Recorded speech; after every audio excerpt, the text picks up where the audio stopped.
Hi guys, welcome back my YouTube channel sure success. आज हम आप लोग के सामने 17 तारीख का जो एग्जाम होने वाला है, बिहार बोर्ड जो मैट्रिक का एग्जाम हो रहा है मैथ का, उससे रिलेटेड जो कुछ क्वेश्चन है। मैंने पिछले वीडियो में मैथ का ऑब्जेक्टिव का क्वेश्चन डाला था, 50 ऑब्जेक्टिव। ठीक उसी प्रकार सब्जेक्टिव क्वेश्चन में डाल रहा हूँ, गेस्ट क्वेश्चन, जो हर एक चैप्टर से एक एक क्वेश्चन लिया गया है, जो 2 नंबर के और 5 नंबर के पूछे जाते हैं। VVI इंपॉर्टेंट क्वेश्चन है आपको, और ये क्वेश्चन पूर्णतः एग्जाम में आते ही हैं, इससे रिलेटेड क्वेश्चन आते ही हैं। और ये सब क्वेश्चन पिछले भी एग्जाम में पूछे गए हैं, 2018, 19, 20, 14 और संभवतः 2022 के एग्जाम में भी आ सकते हैं। और ये सब क्वेश्चन को आप स्किप नहीं कर सकते, अगर छोड़ सकते हैं तो फिर एग्जाम में आप स्कोर नहीं कर पाओगे। तो हम आज उसी प्रकार के कुछ क्वेश्चन लेके आए हैं आप लोग के सामने। आप यकीन करिए, ये क्वेश्चन कर लीजिएगा तो आप बेहतर रिजल्ट कर पाओगे। आप हर एक सब्जेक्टिव क्वेश्चन जो 2 नंबर के और 5 नंबर के आते हैं सब आप बना पाओगे। अब हम लोग स्टार्ट करते हैं कि मेरा जो गेस्ट क्वेश्चन है अलग अलग चैप्टर से कौन कौन है क्वेश्चन। हम लोग पहला क्वेश्चन देखते हैं। पहला क्वेश्चन है कि परिमेय संख्या का व्यंजक 7 के पावर 3 बाई 4 के पावर 2 के पावर 4, और क्वेश्चन हम लिख लेते हैं। मेरा जो पहला क्वेश्चन है कि परिमेय व्यंजक 7 के क्यूब बाई 2 के पावर 4 मल्टीप्लाइड 3 के 5 के पावर 3 संख्या का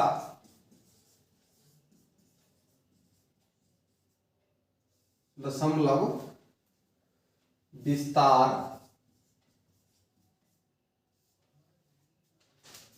कितने स्थान के बाद शांत होगा?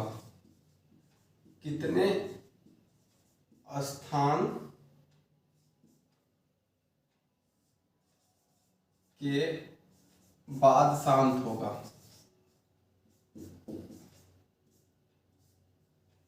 शांत होगा। अब ऐसे क्वेश्चन पूछते हैं 2 नंबर में आपको। अब हम कोई तो हल करेंगे, बनाएंगे कैसे?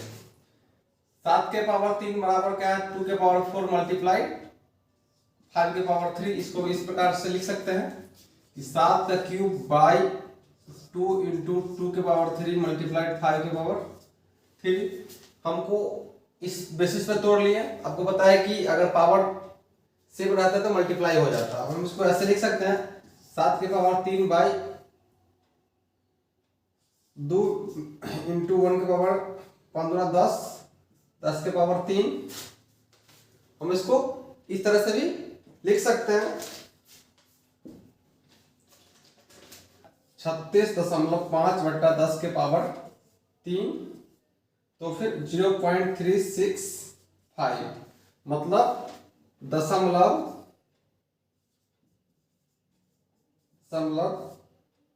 4 स्थान बाद होगा। स्थान बाद होगा। इस टाइप के क्वेश्चन पूछे जाएंगे आपको। और दूसरा क्वेश्चन है हम लोग का कि एक इक्वेशन है। दूसरा क्वेश्चन है कि x plus y equal to 14 और x minus y equal to कितना है? 4। इसको किस विधि से? रैखिक समीकरण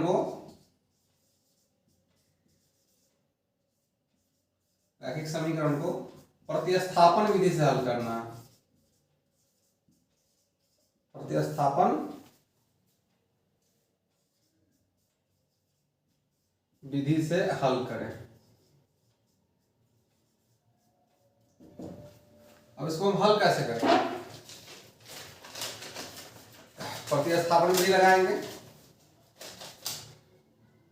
समीकरण x plus y equal to 14 equation 1, x minus y equal to 4 equation 2। समीकरण 1 से x plus y equal to 14, x equal to 14 minus Y.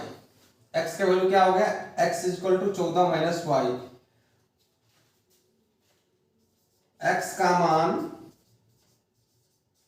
समीकरण 2 में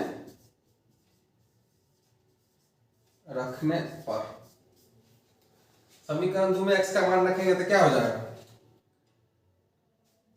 14 minus y equal to 4 minus 2y equal to 4 minus 14 minus 2y equal to minus 10, तो minus 2y equal to minus 10 cut गया, ये से ये cut गया, y is equal to 5। अब y का वैल्यू कितना आ गया 5, y का मान समीकरण 1 में रखने पर, y का मान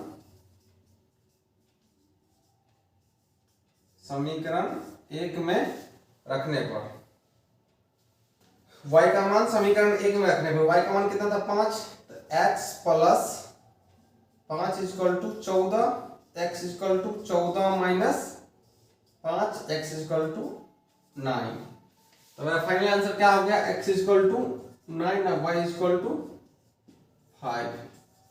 यही हम प्रतिस्थापन विधि से हल कर दिए। पहले क्या किया कि x plus y equal to 14 था और x minus y equal to 4 था, x प्लस वाई को इक्वेशन 1 माना और x माइनस वाई को इक्वेशन सेकंड माने। अब हमको एक का मान या तो x का मान या तो y का मान हमको प्रतिस्थापित करना है किसी एक इक्वेशन में। तो x plus y equal to 14, x equal to 14 minus y, y को उधर ले गए तो माइनस हो गया और x का वैल्यू जो आया ये हम यहाँ पे पुट किया, तो यहाँ से मेरा y का वैल्यू 5 निकला, वही y का वैल्यू मैंने इक्वेशन फर्स्ट में डाले तो फिर x का वैल्यू निकल गया। अब ठीक उसी प्रकार तीसरा क्वेश्चन हम लोग देखते हैं कि तीसरा क्वेश्चन क्या कहता है। ये सब आसान क्वेश्चन है, इसी तरह के क्वेश्चन आपको बोर्ड में पूछे जाएंगे, बहुत इजी क्वेश्चन है, बस कॉन्सेप्ट हमको ध्यान में रखना है और कुछ नहीं। सारे क्वेश्चन का हल आपको मिलेगा और इजी तरह से मिलेगा। आप एक साल मेहनत किए हो, एक दिन का एग्जाम आपको 3 घंटा में डिसाइड कर देगा कि मैथ में कितने नंबर आएंगे। बस आपको हर एक कॉन्सेप्ट पे पकड़ होनी चाहिए।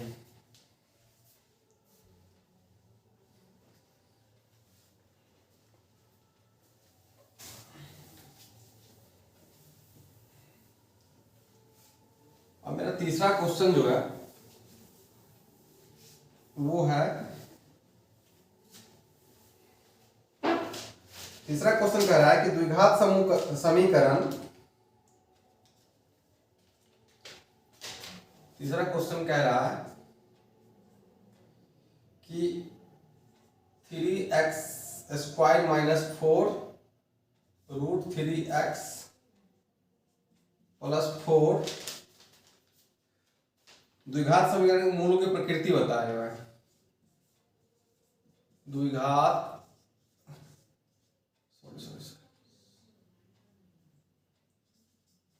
समीकरण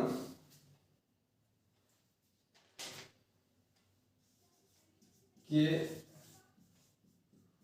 मूलों की प्रकृति ज्ञात करें।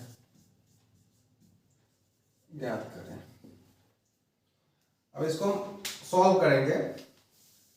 ये जो है मेरा 3x square minus 4 root 3x plus 4, इसमें a इक्वल टू हो गया 3, b equal to minus 4 root 3, c equal to 4। अब आपको पता है कि मूल को प्रकृति ज्ञात करने के लिए d बराबर b स्क्वायर माइनस 4 इसी के फॉर्मूला पे हम डालते हैं। a का वैल्यू है, b का वैल्यू, c का वैल्यू हमको पता है, तो हम अब इसको ले जाएंगे d बराबर b square minus 4ac। Solve करते हैं, b का मान कितना है माइनस 4 रूट 3 का whole square minus 4ac, 4 a का मान कितना है 3 और c का मान कितना है 4, तो 4 को 16 48 माइनस स्क्वायर से माइनस काट दिया, माइनस 4 48 बराबर 0। अब क्या हो गया इसका वैल्यू 0 आ गया, तो हम इसको लिख सकते हैं चूंकि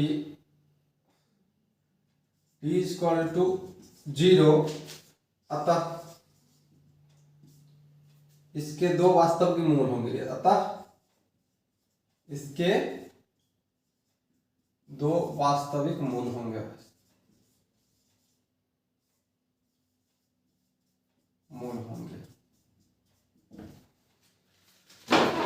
ये सब क्वेश्चन आपको अच्छा क्वेश्चन है जो कि पूछते हैं एग्जाम में।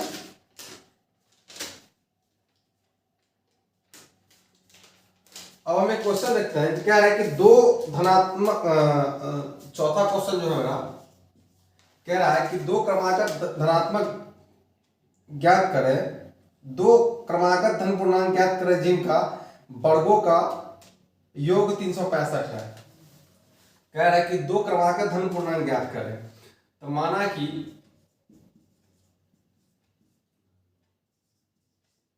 पहला धनात्मक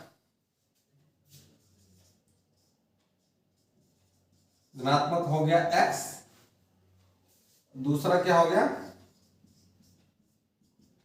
x प्लस 1। अब कह रहा कि दोनों का वर्गों का योगफल कितना है 365, दोनों का वर्गों का योगफल दिया हुआ है, वर्गों का योगफल दिया हुआ है 365, दिया हुआ है 365। तो हमको क्या ज्ञात करना है, संख्या ज्ञात करना है। तब हम लोग क्या करेंगे, अकॉर्डिंग टू क्वेश्चन क्या कह रहा है कि दो क्रमागत धन पूर्णांक ज्ञात करें जिनके वर्गों का योगफल 365 है। तो वर्गों का योगफल क्या करेंगे, वर्गों का योगफल क्या रहता है x square plus x plus 1 का होल स्क्वायर इक्वल टू 365। हम सॉल्व करेंगे x square plus 1 plus 2x equal to 365, 2x square plus 2x equal to 365 minus 1, 2x square minus 2x minus 364 equal to 0।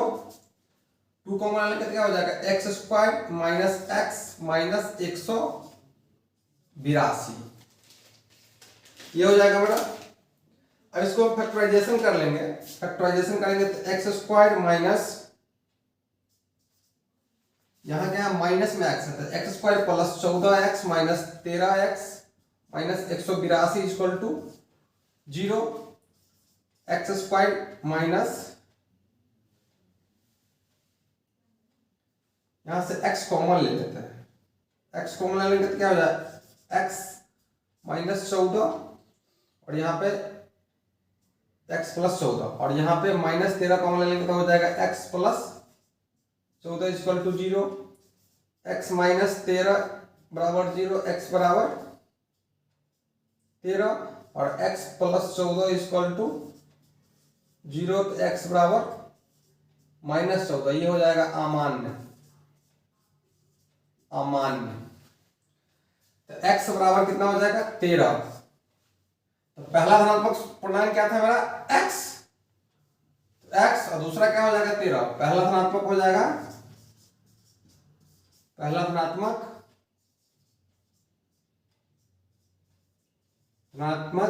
x equal to 13, दूसरा क्या था x plus 1, तो 13 plus 1, तो 13,14 इसका answer हो जाएगा। कोई कठिनाई नहीं है, माना कि पहला धनात्मक पूर्णांक x, दूसरा x प्लस 1, दोनों का वर्गों का योगफल दिया 365, तो x square plus x plus 1 का होल स्क्वायर इक्वल टू 365 करेंगे, उसके बाद तोड़ लेंगे, फिर फैक्टर कर लेंगे टोटल का, फिर गुणनखंड निकाल लेंगे, जो आएगा मेरा आंसर ही हो जाएगा। अब हम देखते हैं क्वेश्चन इसका क्या कहते हैं, एपी का क्वेश्चन देखते हैं कि एपी का क्वेश्चन हमारा 5वां क्वेश्चन है। क्वेश्चन कह रहा है कि 5वां क्वेश्चन कह रहा है कि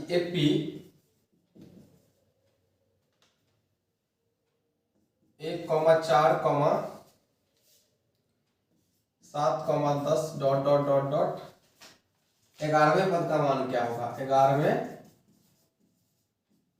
पद का मान क्या होगा?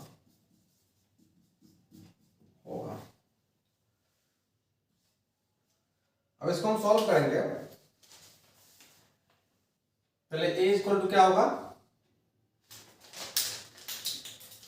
a equal to 1, d equal to क्या होता है? t2 माइनस t1, तो 4 माइनस 1 इक्वल टू 3 और n इक्वल टू कितना? 11। अब हम फॉर्मूला पर रखेंगे, tn इक्वल टू क्या होता है? a plus n minus 1 into d। तो a का मान कितना है? 1 प्लस n का मान कितना है? 11। n माइनस 1 इंटू डी कितना है? 3। तो 1 प्लस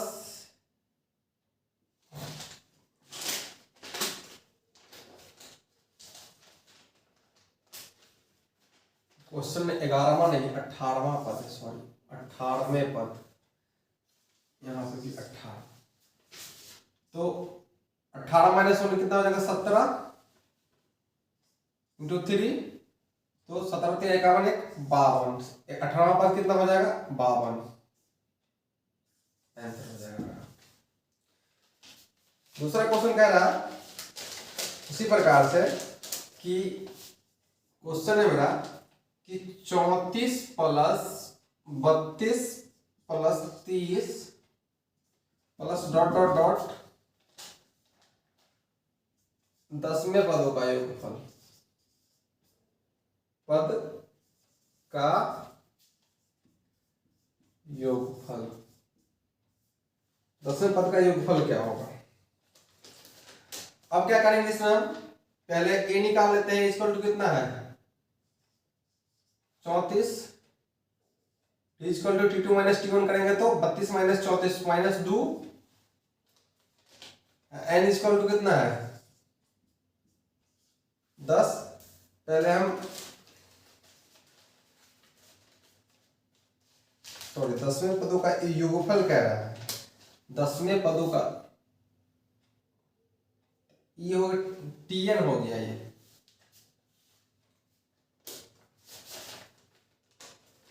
अब क्या करेंगे हम? tn equal to a plus n minus 1 into d. 10 equal to 34 plus n minus 1 into d कितना है? 2। 10 माइनस 34 तो minus 24 equal to minus 2n plus 2, sorry हाँ प्लस 2, तो हो गया 22 इक्वल टू 24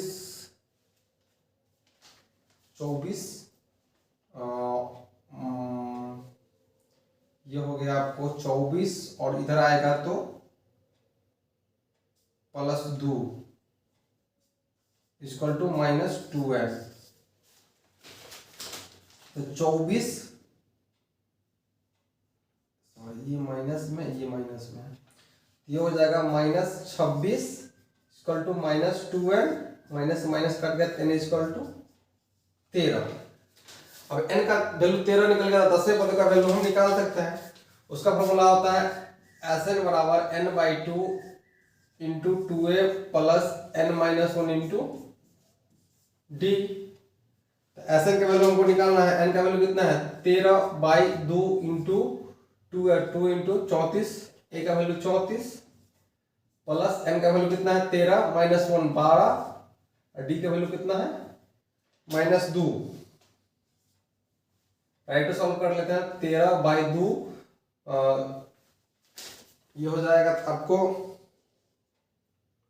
यहाँ पर d का वैल्यू माइनस का था, तो हो जाएगा 34 गुना 68 माइनस 24, तो हो गया 13/2 4 और 2।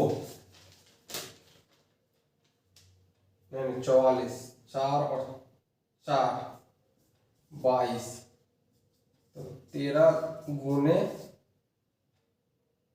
22 इक्वल टू 286 इसका आंसर हो गया। इस टाइप के क्वेश्चन आप सॉल्व कर सकते हैं, ऐसे ही क्वेश्चन आपको पूछे ही जाएंगे। अब हम देखते हैं क्वेश्चन इससे कि एक त्रिभुज क्वेश्चन देखते हैं, फिर आपको निर्देशांक ज्यामिति से देखेंगे, फिर प्रोबेबिलिटी से देखेंगे, फिर त्रिकोणमिति से देखेंगे। क्वेश्चन जो मेरा छठा क्वेश्चन कह रहा है कि त्रिभुज PQR की भुजा PQ और PR क्रमशः बिंदु E और F पर स्थित है। एक त्रिभुज है PQR, ये त्रिभुज हो गया, क्या हो गया त्रिभुज PQR,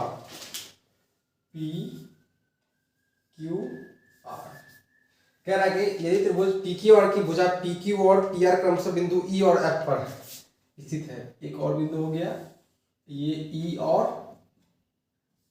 F पर स्थित है, तो PE equal to 4 centimetre, PE equal to दिया है वह 4 सेंटीमीटर, QE इक्वल टू दिया है 4.5 सेंटीमीटर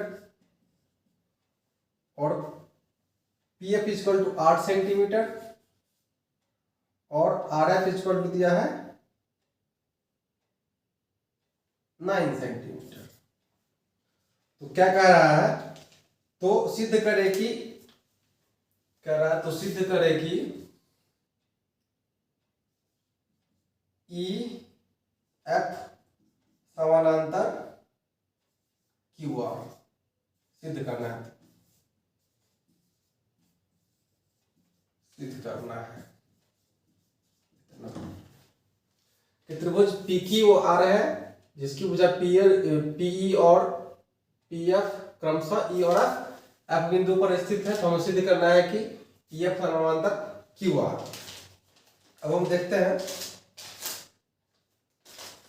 अकॉर्डिंग टू क्वेश्चन, पहले इसे लिख लेते हैं, E और F क्रमशः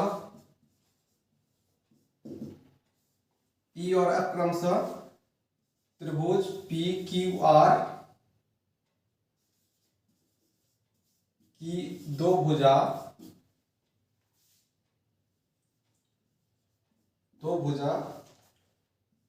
PQ और PR पर स्थित है, PR बिंदु है, ये भी लिख सकते हैं PR बिंदु है। अब क्या करना है, प्रमाण,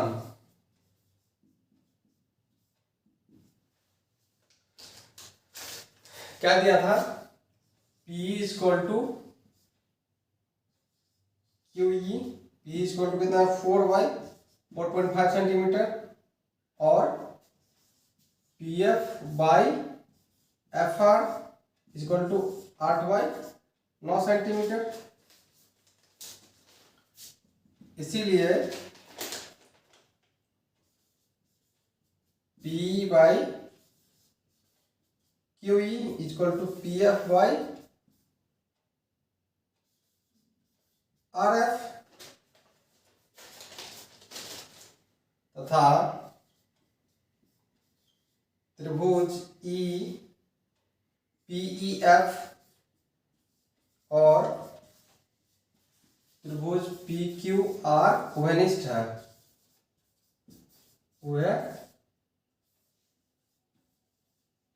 निष्ठ है, इसलिए समकोणीय है, इसलिए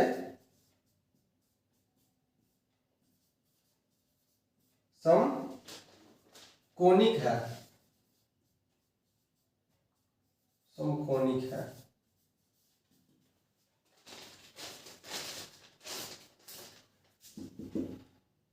कोण PQR बराबर संगत कोण, सॉरी PQR संगत, ये भी लिख सकते हैं PEF, इसीलिए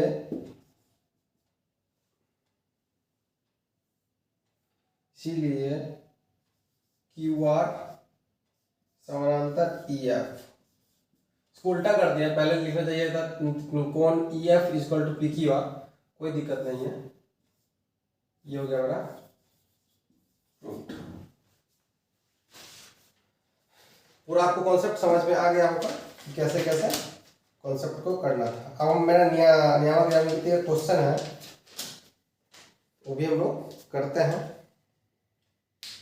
क्वेश्चन है मेरा अगला क्वेश्चन कि उस बिंदु का निर्देशांक ज्ञात कीजिए जो बिंदुआं 1,7 और 4,-3 को मिलाने वाली रेखा खंड को 2:3 में विभाजित करती है। कह रहा है कि दो बिंदुआं, ये एक रेखा खंड है P और Q, इसका बिंदु है P का 1-1,7 और 4,-3। क्या कह रहा कि मध्य बिंदु का मिलाने वाली रेखा का विभाजित करता है। यहाँ एक बिंदु O भी ले लो जो कि 2:3 में विभाजित करता है, तो उस बिंदु का निर्देशांक निकालना है। उस बिंदु का निर्देशांक ज्ञात करें जो बिंदु P, Q को मिलाने वाली रेखा खंड को 2:3 में विभाजित करता है। तो हमको पता है कि मध्य बिंदु का निर्देशांक का सूत्र क्या होता है कि x इक्वल टू होता है m1x2 plus m2x1 divide by m1 plus m2। आपको पता है कि x1 इक्वल टू हो गया -1, x2 इक्वल टू हो गया 4, y1 इक्वल टू हो गया 7 और y2 इक्वल टू हो गया -3। अब हम लोग फॉर्मूला में बैठाते हैं तो हो जाएगा, और m1 इक्वल टू हो गया 2, m2 इक्वल टू हो गया 3। फॉर्मूला बैठाएंगे 2 मल्टीप्लाइड x2 कितना है, x2 हो गया 4 प्लस m2 कितना है 3 और x1 कितना है -1 by m1 plus m2 2 plus 3 करेंगे। 4 दूना 8 -3/5, 5/5 कट गया 1। अब y क्या निकालेंगे, m1 plus y2 plus m2 into y1 बराबर m1 प्लस m2। सॉल्व करेंगे इसका तो क्या होगा, सॉल्व करते हैं 2 इंटू 7 प्लस 3 इंटू -3, यही ना होगा। y2 3 है और y1 -7 है बराबर 2 प्लस 3 तो प्लस 7, तो 3 दूना 6 माइनस प्लस 21 बट्टा 5 तो 15/5, ये हो जाएगा 3। तो अभिष्ट बिंदु क्या हो जाएगा मेरा, अभिष्ट बिंदु क्या हो जाएगा 1,3, ये होगा मेरा आंसर। अगला क्वेश्चन जो है मेरा वो इसी प्रकार से है, निर्देशांक ज्यामिति से ही है। तो वो क्वेश्चन आपको जो त्रिभुज का क्षेत्रफल निकालने वाला होता है वो क्वेश्चन है मेरा। कह रहा है कि उस त्रिभुज का क्षेत्रफल ज्ञात किया जिसका शीर्ष -5,1, 3,-5 और 2,5 है। क्वेश्चन देखते हैं फिर हम उसका सॉल्यूशन करते हैं।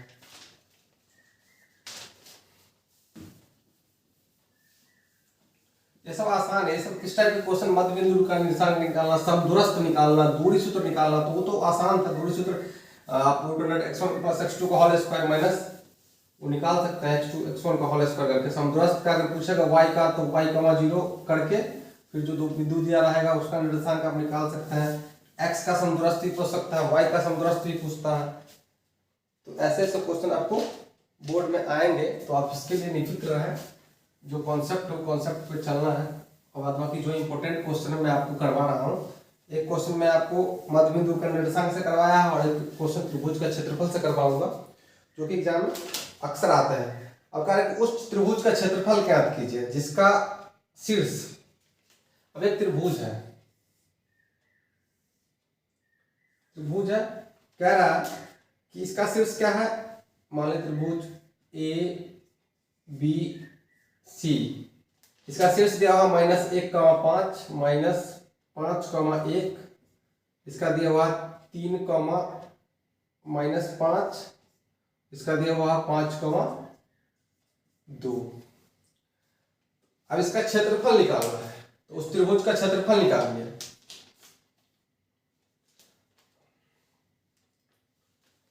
अब बिंदु ए का निर्देशांक, बिंदु ए का निर्देशांक दिया हुआ है कितना, -5, बी का दिया हुआ है 3, -5, सी का दिया हुआ है 5,2। आपको पता है कि x1 हो गया 5, x2 हो गया 3,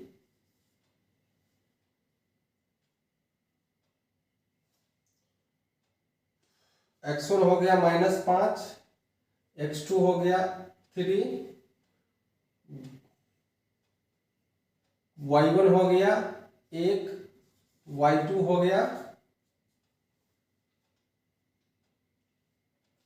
-5,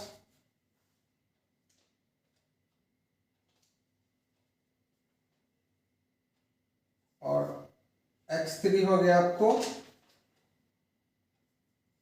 5, और y3 हो गया आपको 2। ये फंडा है इसका त्रिभुज का।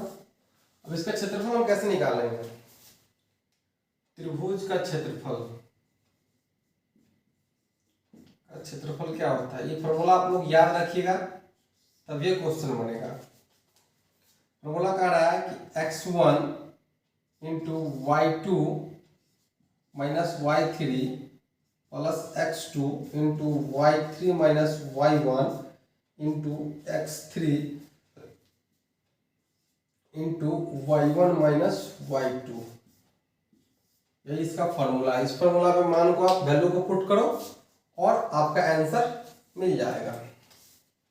फॉर्मूला पे हम लोग मान को पुट करते हैं कि 1/2 into -5 -2 plus 3 into 2 plus 1 into +5 -1 plus 5।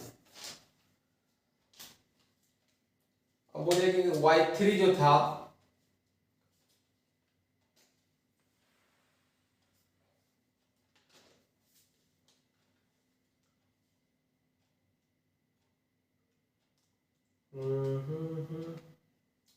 y1 का जो वैल्यू है यहाँ भी -1 ही है, सॉरी यहाँ भी -1 है, इसलिए यहाँ पर माइनस डाल रहे हैं। y1 का वैल्यू यहाँ भी माइनस है। सॉल्व करेंगे इसको तो कितना आ जाएगा answer, 1/2 into 7 5 35 -5 multiply -7 plus 3 3 9 3 multiply 3 plus 4 5 20 5 multiply 4, तो 1/2 इंटू 35 प्लस 9 प्लस 20, ये हो जाएगा 1/2 इंटू 64 32 वर्ग का इसका आंसर हो जाएगा। 32 वर्ग इकाई क्या हो जाएगा, आंसर हो जाएगा। अब मेरा क्वेश्चन है त्रिकोणमिति से क्वेश्चन है, अच्छा क्वेश्चन है त्रिकोणमिति का। ये आपको फॉर्मूला याद करना पड़ेगा, x1 y2 minus y3 plus x2 y3 minus y1 plus x3 y1 minus y2। और जैसे जैसे मैंने मान अलग अलग निकाला है, फिर इसको फॉर्मूला में बैसाओ, फिर कैलकुलेशन कर लो, आसानी से इसका आंसर निकल जाएगा, कुछ करना नहीं है।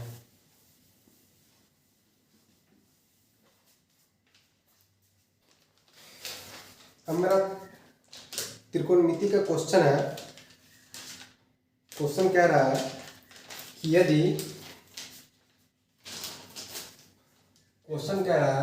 यदि दो कॉट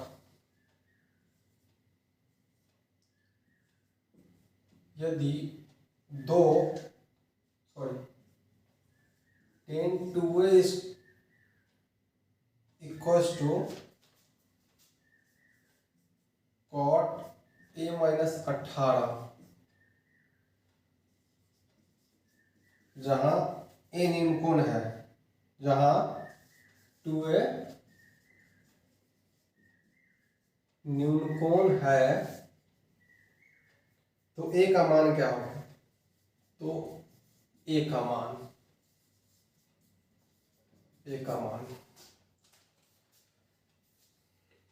हमको पता है कि tan 2a इक्वल टू क्या है? cot a माइनस 18। हम इसको ऐसे लिख सकते हैं कि cot 90 minus 2a into cot बराबर cot a प्लस 18। cot से cot बड़ा चल जाएगा, तो 90 plus 2a equal to a plus 18, 90 minus 2a।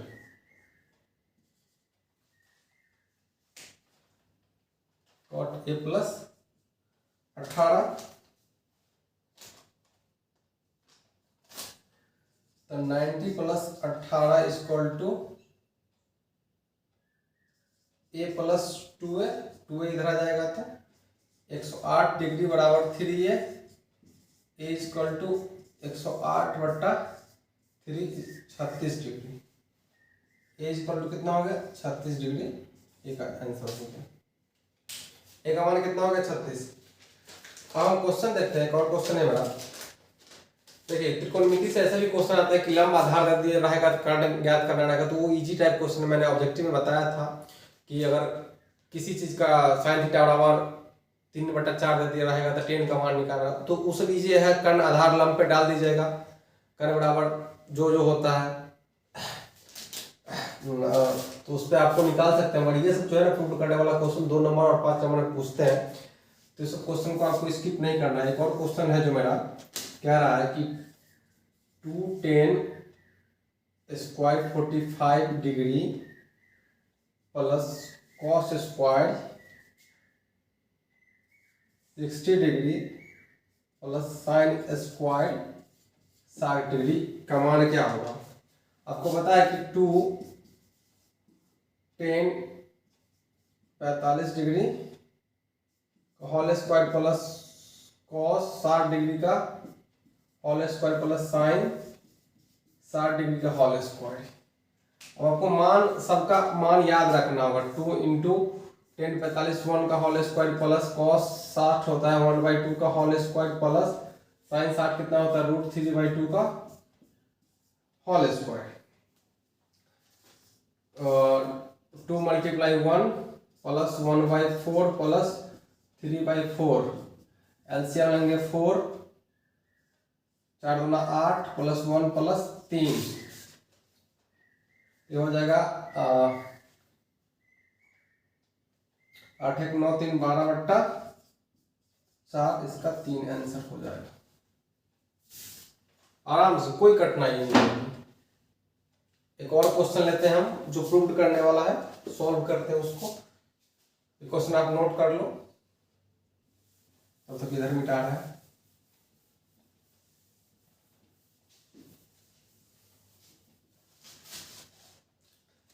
एक क्वेश्चन जो है मेरा वो सिद्ध करने वाला है कि जो कि 5 नंबर पूछे जाता है, वो क्वेश्चन हम देखते हैं कि कह रहा है कि सिद्ध करें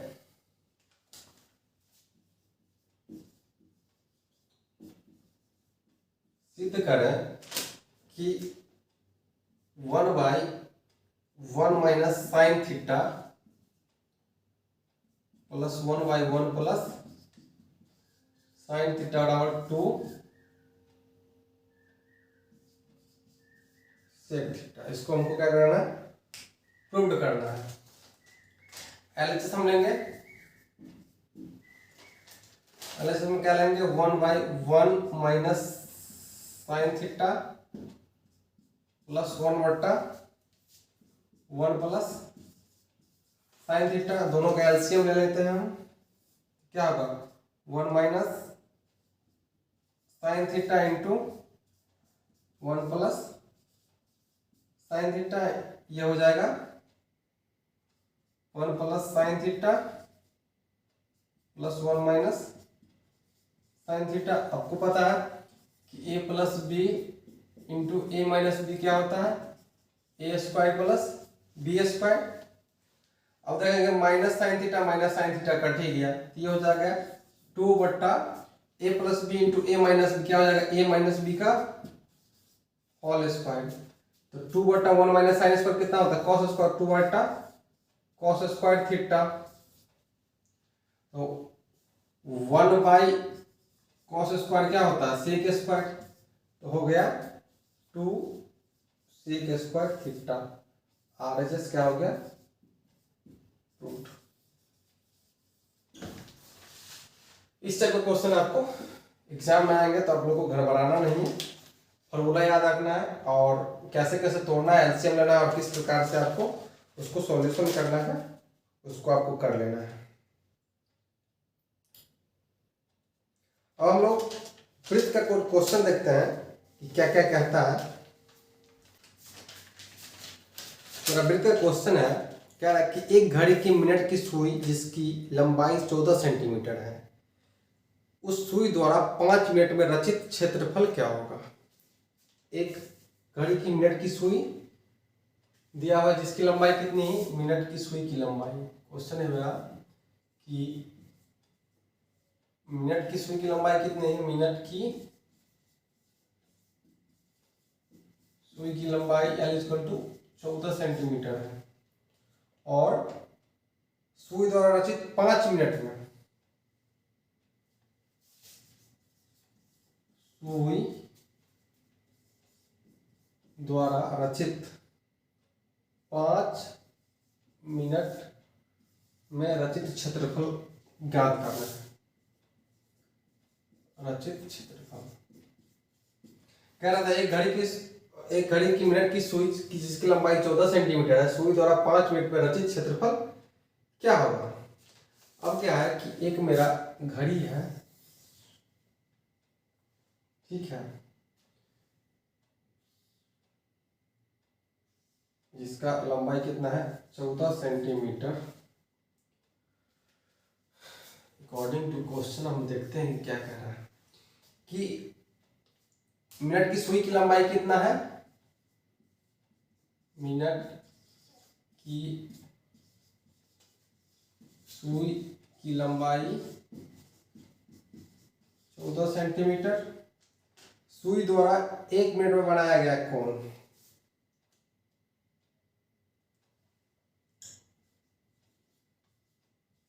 सुई द्वारा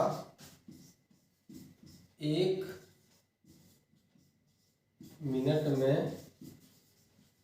बनाया गया कोण क्या होगा, 360 बाई 60, 6 डिग्री। 1 मिनट में 6 डिग्री बनाएगा, वही 5 मिनट में क्या कितना बनाएगा, 5 मिनट में बनाएगा 5 गुने 6, 30 डिग्री, 30 डिग्री। अब क्या करा, 5 मिनट में रचित क्षेत्रफल, पुनः 5 मिनट में रचित क्षेत्रफल क्या होता है, पाई आर स्क्वायर थीटा बट्टे 360। तो 22/7 गुने आर कितना था 14 के स्क्वायर इंटू थीटा कितना है मेरा 30/360। 30/360 इससे ही गया 12 6 11। इसको हम 14 × 14 लिख लेते हैं। तो 7 11 7 77 बट्टा 12। इसको हम काट सकते हैं 7 से।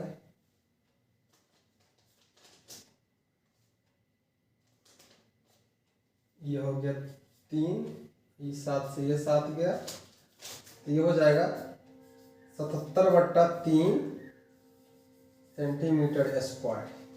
मतलब सुई द्वारा रचित क्षेत्रफल क्या हो जाएगा 5 मिनट में 77/3 सेंटीमीटर स्क्वायर हो जाएगा। ठीक है, अब हम लोग एक शंकु से क्वेश्चन देखते हैं, फिर बारंबारता से क्वेश्चन देखते हैं, फिर एक माध्यक से क्वेश्चन देखेंगे के बाद बाकी मेरा जितना VVI सब्जेक्टिव क्वेश्चन है सारा खत्म हो जाएगा। और ये क्वेश्चन आपको कर ही लेना है आपको अच्छे मार्क लाने के लिए। अब हम लोग देखते हैं क्वेश्चन शंकु। क्वेश्चन मेरा कह रहा है कि एक शंकु छिन्नक की तिर्यक ऊंचाई 4 सेंटीमीटर है, इसके वृत्तीय सिरों का परिमाप 18 और 16 सेंटीमीटर है, छिन्नक का वक्र पृष्ठ क्षेत्रफल ज्ञात करना है। अब हम लोग क्या करते हैं, पहले एक बना लेते हैं।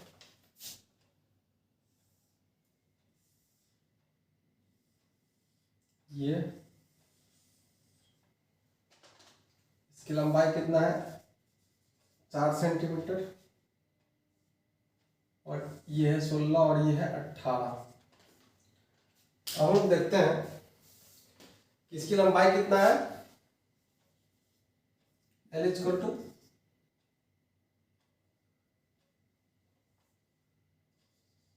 4 सेंटीमीटर। ऊपरी सिरों का परिमाप कितना है,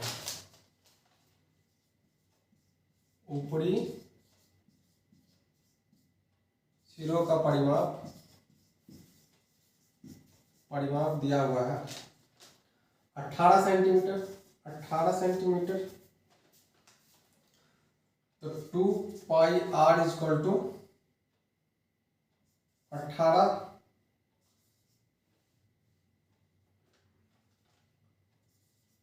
r = 18/2π मतलब 9/π।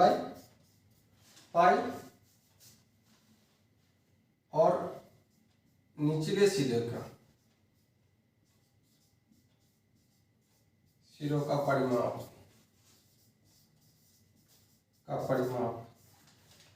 दिया हुआ है कितना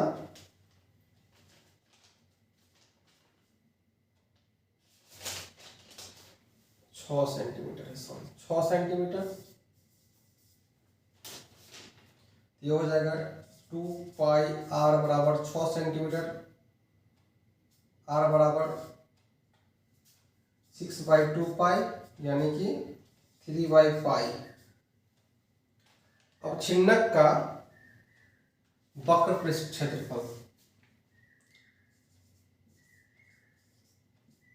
छिन्नक का वक्र पृष्ठ क्षेत्रफल क्या होगा। हम जानते हैं कि पायल इंटू होता है r + r, 22/7 × 4 × r का वैल्यू कितना है 9/π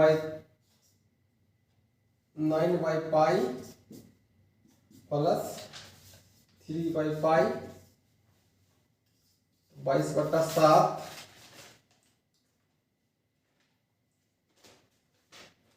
पाई का वैल्यू हम पाई ही रहने देते हैं तब सही रहेगा पाई। इसको भी पाई ही रखा दिया जाए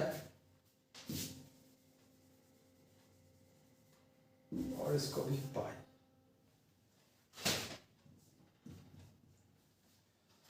ये हो जाएगा पाई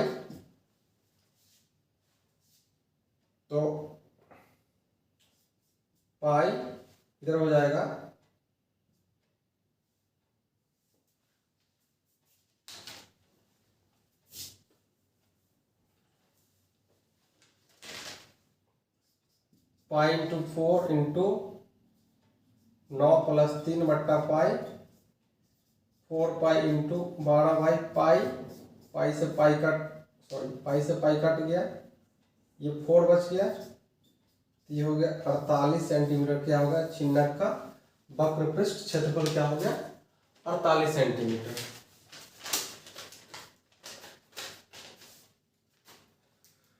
दोस्तों, जितने क्वेश्चन मैंने करवाया है सारे क्वेश्चन इंपॉर्टेंट है। माध्यमिक बहुलक का मैंने एक क्वेश्चन छोड़ रखा है, वो क्वेश्चन भी नॉर्मल क्वेश्चन है। माध्यमिक इस बार क्वेश्चन जो आएगा बहुत इजी क्वेश्चन है, आप लोग सॉल्व कर पाओगे।